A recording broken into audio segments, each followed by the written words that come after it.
with Dani Maxwell, Lindsay Veremis, and meteorologist Brian Olson. This is Wake Up Wisconsin. We've got you covered. The woman accused of kidnapping a baby from the town of Vetoed says she's not guilty. We know that it's going to be a very slick day. We're talking kind of like ice skating rink conditions. Yeah, you know, out there this morning. There are shocking new claims from a woman accused of killing a stranger she met on Craigslist. 19-year-old Miranda Barber says she's a serial killer. We're hearing emotional new testimony from a teenager prosecutors say was sexually assaulted by her stepbrother. Yeah, she took the stand yesterday. The destruction here amazed both firefighters and neighbors. Just take a look. It's hard to believe that a home was once standing here. You can see there is a sofa turned over. There is a bathtub over there. And if we take a couple steps this way, I want to show you there is siding from this home up on their neighbor's roof. I've heard a lot of people joking today that the Camaro is their new favorite car, and not because they want to buy one. Check it out. It is a beauty, but even better, it's a beauty that means jobs.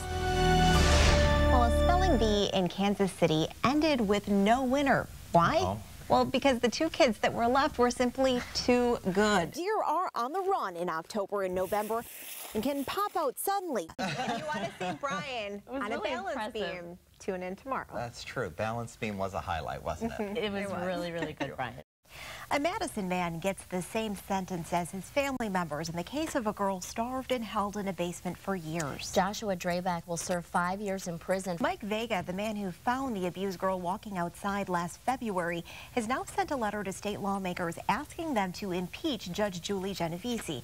In the letter, Vega says those sentences are too short for the crimes they committed. The woman accused of kidnapping a baby from the town of Vetoed says she's not guilty. Kristen Smith entered that plea yesterday on a federal kidnapping charge. She's accused of taking Caden Powell from her half-sister and abandoning him at a gas station in Iowa.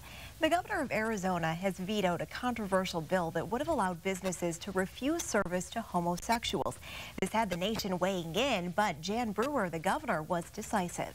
I call them like I see them, despite the cheers or the boos from the crowd. The Republican says the bill could divide Arizona in ways no one would ever want. The so-called gay service bill was backed by Republicans in the Arizona legislature who said it would give added protection from lawsuits to people who exercise their religious beliefs in refusing service to gays and lesbians. Well, buying a home is an exciting adventure, but it can also become a heartache. So before you fall in love with a house, the experts with Angie's List say you've got to find a reputable team to work on your behalf. We've got you covered on choosing those professionals. The home buying process has been an emotional roller coaster. Now, Angie's List also recommends getting pre-approved for a loan before you start your home search. That way you won't run into any surprises.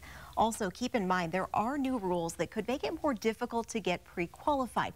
They're aimed at protecting consumers, but the increased regulations also mean buyers need to meet more stringent financing terms like lower debt to income ratios. They'll also have to pay more in closing expenses. Coming up on the other side of the break, we're trying to stay positive with these brutal cold temperatures. So one family may have a little inspiration for you this morning. We're live from their winter wonderland next.